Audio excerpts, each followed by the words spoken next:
So this is from chapter 1, called Humbede's Revised Map of the World. The cafe is identified by the monkeys in the window and the metal shape wrapped in tinfoil dangling over the Manhattan side street. People around the East Village call the place the dollar sign. Peter Stamfel hears that sometimes monkeys can be seen fucking in their cage, though he never verifies this. One day in late 1959, however, the young folk musician goes inside to determine the truthfulness of the sign advertising peyote for sale.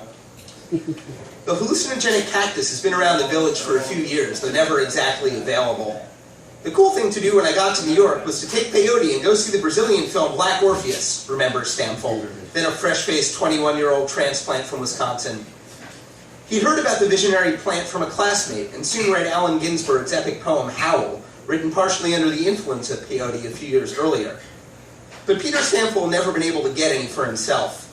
It is for this reason that both he and the dollar sign's owner are pioneers, exemplars of two new kinds of humans, a modern psychedelic drug buyer and a modern psychedelic drug dealer. The advertised goods aren't illegal, but for the first time, they're on the loose. Inside the cafe, Stamfel would believe the story about the monkeys. The proprietor is a large man, burly and bearded. Despite the fact that it's November, the man is also barefoot. Stamfel remembers Baron Brucklos as a psychotic, crazed Ayn Rand guy, hence the tinfoil-wrapped dollar sign. The owner splits a payphone outside into 3 separate extensions, 2 for his adjacent cafes on East 6th Street and 1 to his nearby basement apartment. The 27-year-old Brucklos, a Harvard man actually, is a true entrepreneur and right at home in Manhattan's East Village, a neighborhood of freethinkers. The poet Allen Ginsberg's place, a perpetual node on several dozen underground networks, is a few blocks away. Peyote had surfaced several times in the village since the turn of the 20th century, usually leaving its mark in the form of 1 or 2 chaotic but isolated bohemian parties. After the gang at the San Remo bar discovered they could order it cash on delivery from a pair of companies in Laredo, Texas, it circulated semi-widely. A legendary all-night Halloween bash ensued. It was through the San Remo crowd that Allen Ginsberg had turned on before writing Howl, and this is how the dollar sign's Baron Brucklos gets his peyote as well. Mail ordering from Laredo, grinding it up, and repackaging it for sale like the enterprising fellow he is. From Brucklos, Peter Stamfel purchases a bundle of the molasses-colored 00 capsules, 1 peyote button per cap, brings them home and splits them with his roommate. They hang out for a while and eventually Stamfel lies down. I hadn't really closed my eyes up to that point, he says. And then he does. The closed-eye hallucinations were the most beautiful shit I'd ever seen in my life.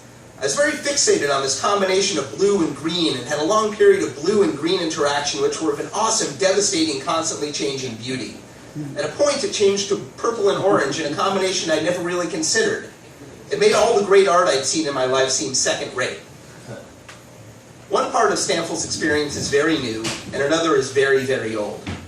Peyote and its plant relatives have been in active use in North America for millennia, most recently in northeastern Mexico and the Trans-Pecos area of Texas by groups with well-established practices.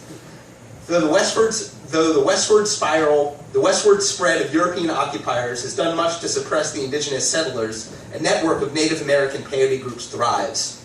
Across the Rio Grande, the Mexican town of Nuevo Laredo sustains itself predominantly on its income from peyote sales, partly mail order, but mostly to branches of the Native American Church. Westerners have consumed it on occasion for centuries, including Civil War prisoners who distilled it into a drink in lieu of whiskey, as well as in numerous patent medicines, but none reacted the way Peter Stamfel and his friends do. The British physiologist W.E. Dixon's 1899 account of his own unguided mezcal journey, however, meshes perfectly with what happens to Peter Stamfel in his East Village apartment some 60 years later.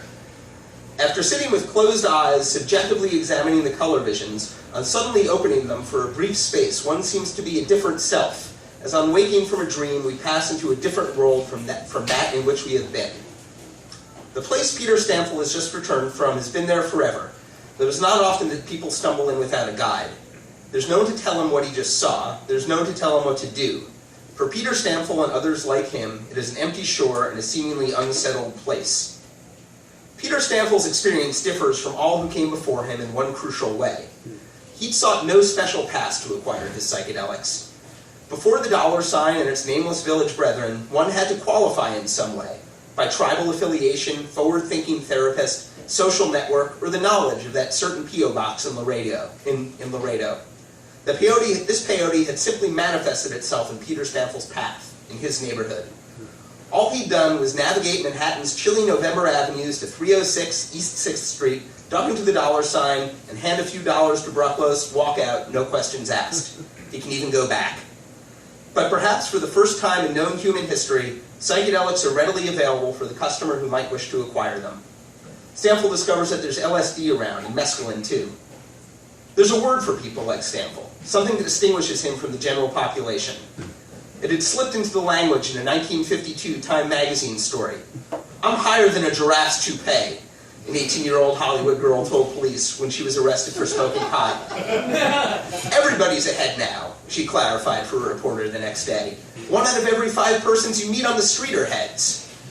Hopheads has been in pejorative circulation since the turn of the century, but lately the varieties multiply with a quickness. In the East Village, there are pot heads, amphetamine heads, meth heads, and relentless dabblers like Stanfield who require no prefix to describe their inclinations. Carrying this basic initiation code, the heads connect and reconnect across a bohemian circuit of folk clubs, coffee houses, music shops, bookstores, shared apartments, and crash pads established by poets and guitar slingers before them. It sprawls from the City Lights bookstore in San Francisco's North Beach to college scenes like Dinkytown in Minneapolis and the Ivy byways of Cambridge. Peter Stanfield ping-pongs across the continent on his way to recording songs that will carry the psychedelic word to the people.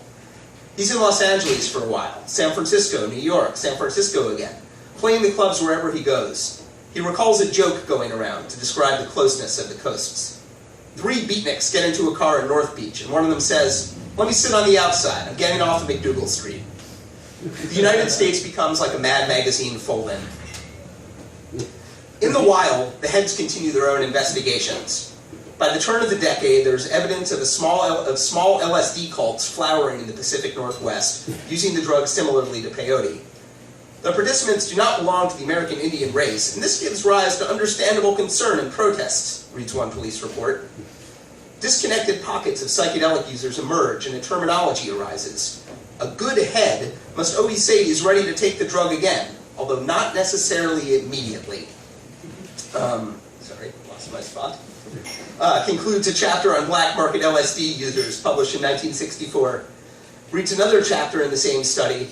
Hallucinogen users are recognized as propounding special values in their drug use, values which set them apart from the common herd and which, we infer, are hardly shared by the police. But the practices and beliefs of the American drug religion are still working themselves out.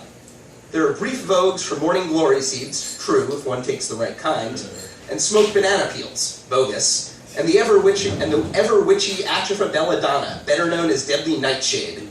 Recalls Peter Stanfield, "This one friend of mine took some belladonna once and he was walking down the street and started having a conversation with the parking meter. And after a few sentences, the parking meter looked at him and said, 'You know too much.'" The only person I ever met who enjoyed belladonna was Steve Weber, Stanfield says, of his drug-taking match in the pair's brand new folk duo, the Holy Modal Rounders, formed in 1963. When they meet, the two play music for 3 days straight. In Weber's memory, they're on Benzodrex inhalers. In Stanfield's, it's crystal methadone.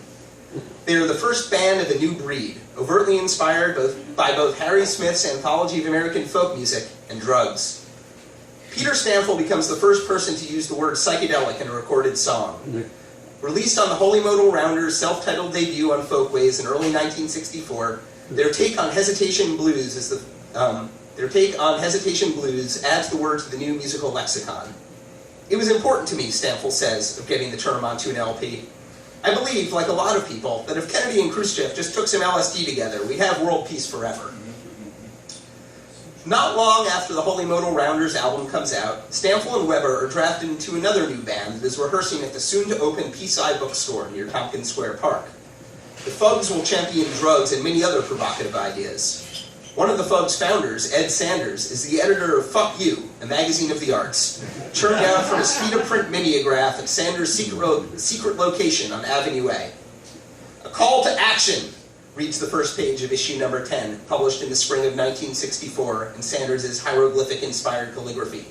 Stomp out the marijuana laws forever. Into the open, part of the text reads. All those who suck up the benevolent narcotic marijuana can shun. Forward with mind dials pointed assault. We have the facts. Cannabis is a non-addictive, gentle peace drug. The marijuana legislations were pushed through in the 1930s by the agents and goon squads of the Antiento Mancinian fuck-haters conspiracy. Certainly after 30 years of the blight, it is time to rise up for a bleep-blop-bleep assault on the social screen. The Thugs sing about LSD on their first album, too, in a song called Couldn't Get High, but their forte is a vast palette of transcendent obscenity and radicalism rendered as slop folk in poetry.